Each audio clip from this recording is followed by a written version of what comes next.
बोली देवाधिदेव 1008 महावीर भगवान की जय। संत शिरोमणि आचार्य गुरुवर श्री विद्यासागर जी मुनि महाराज की जय। परम पूज्य 108 मुनिवर श्री प्रज्ञासागर जी महाराज की जय।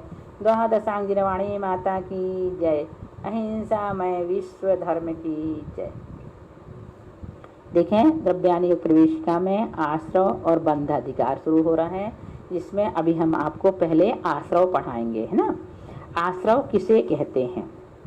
पुण्य कर्म और पाप कर्मों के आने के द्वार को आश्रव कहते हैं। किसे कहते हैं? पुण्य कर्म और पाप कर्म के आने के द्वार को आश्रव कहते हैं। पुण्याश्रव और पापाश्रव का कारण क्या है?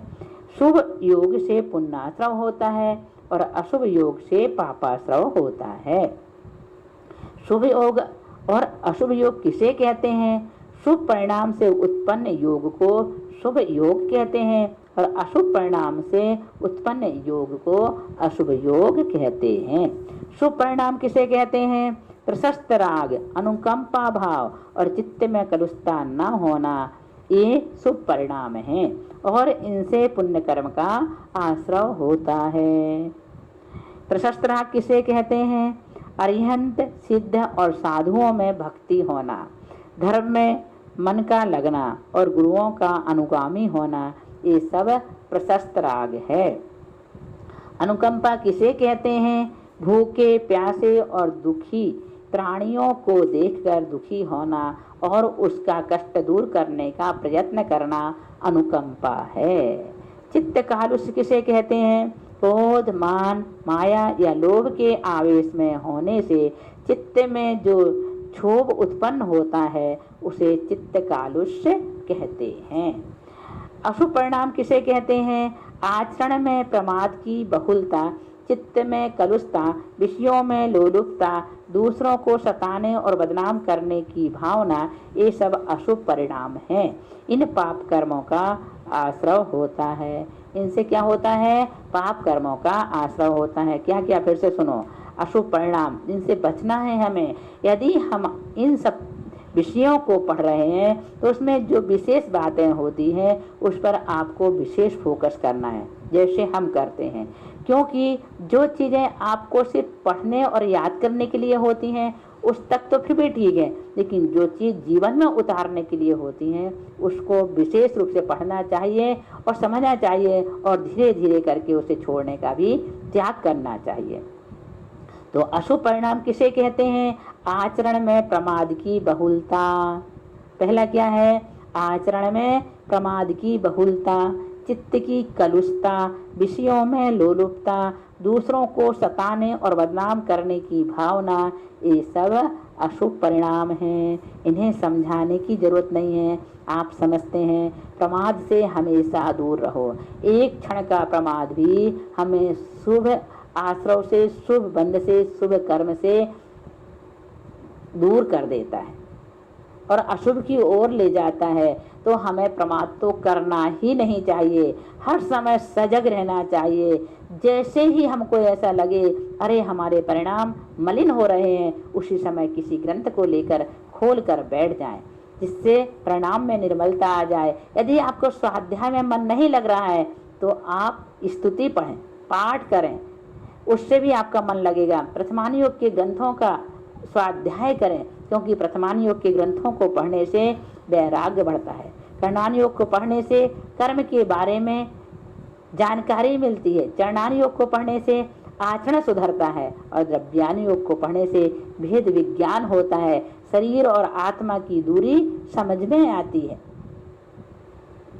इस प्रकार से हमको चारों अनुयोगों के ग्रंथों के बारे में जानना और समझना चाहिए, पढ़ना और पढ़ाना चाहिए, ताकि हम इन अशुभ परिणामों से बच सकें। एक बार हमसे आचार्य ने कहा था बहुत समय पहले, कब तक पढ़ोगी, बहुत हो गया। उनका इशारा था दीक्षा ले लो।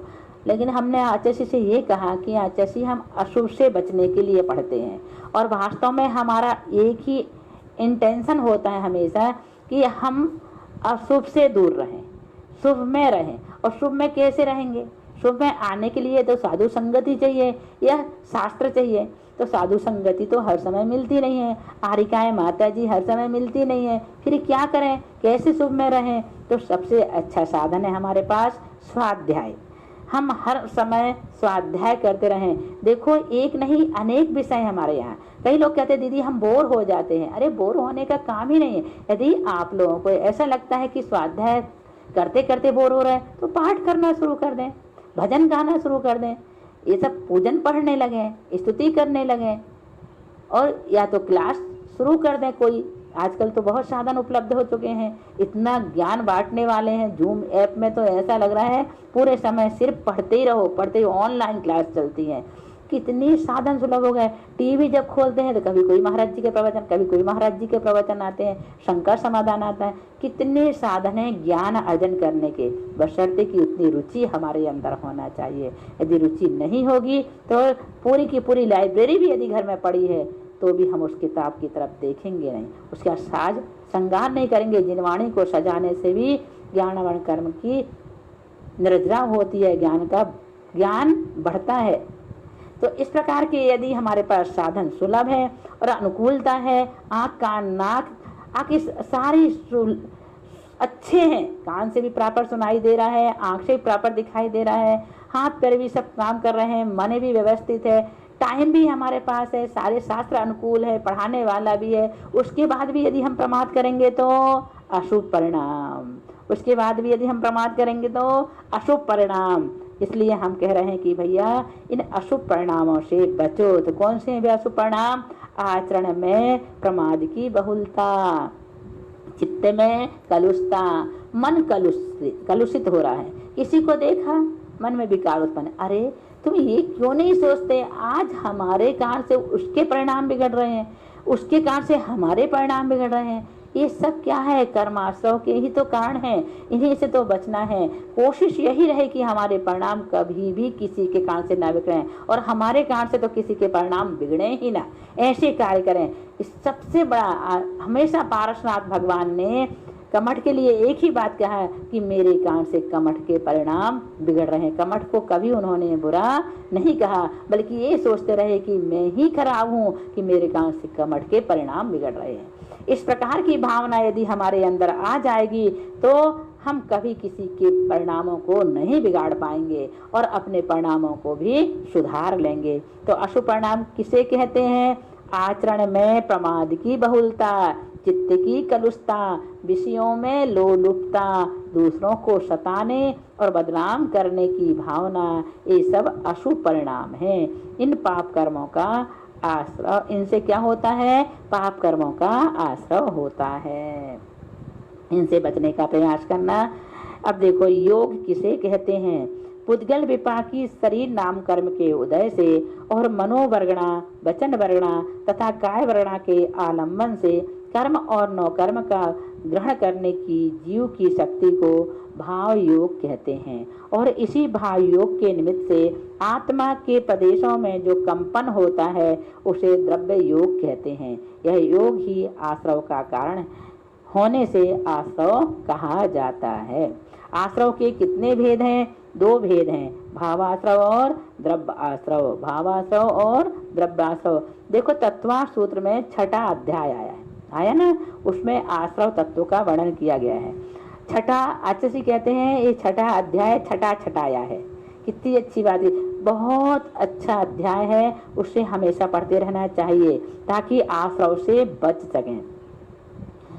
आश्रव के कितने भेद हैं? 2 हैं, भावाश्रव और द्रव्याश्रव। भावाश्रव किसे कहते हैं? आत्मा के जिस परिणाम से कर्मों का आश्रव होता है उस परिणाम को भावाश्रव कहते हैं।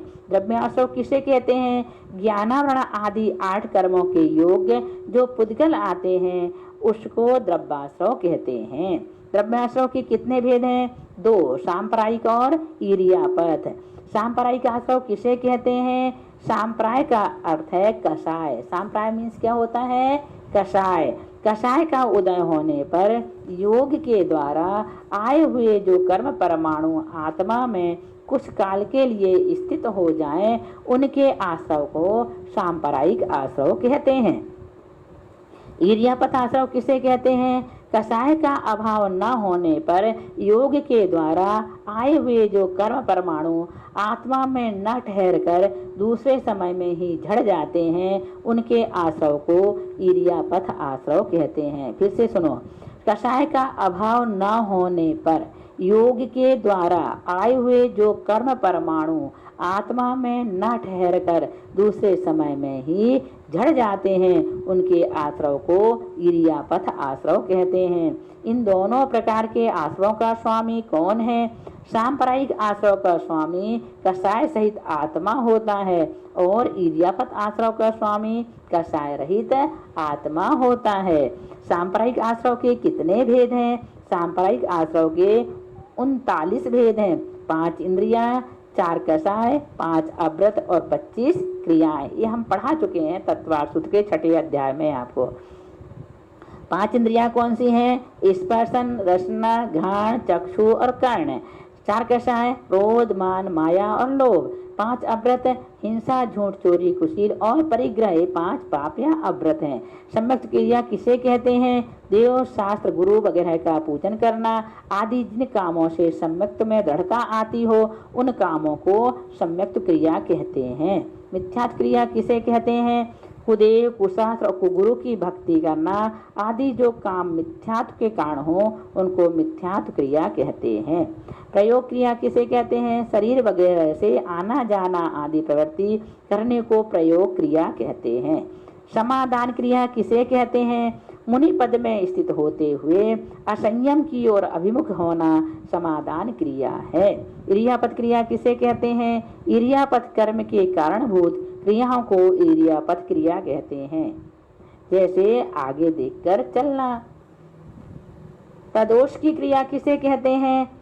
क्रोध के आवेश में आकर जो क्रिया की जाए उसे प्रदोष की क्रिया कहते हैं। काय की क्रिया किसे कहते हैं?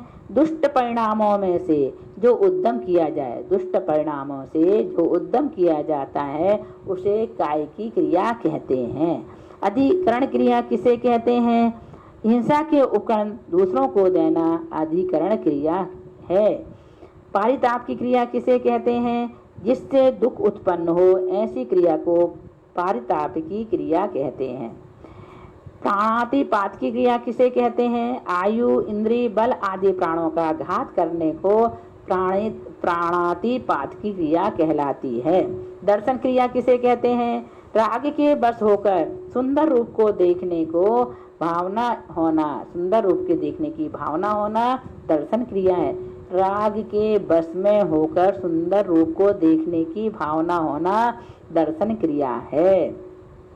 स्पर्शन क्रिया किसे कहते हैं? प्रमाद के बस होकर आलिंगन करने की भावना होना स्पर्शन क्रिया है। प्रातिकी क्रिया किसे कहते हैं? किसी को मिथ्या विश्वास दिलाना प्रातिकी क्रिया है।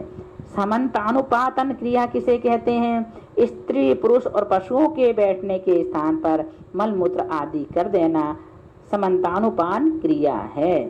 अनाभोग क्रिया किसे कहते हैं?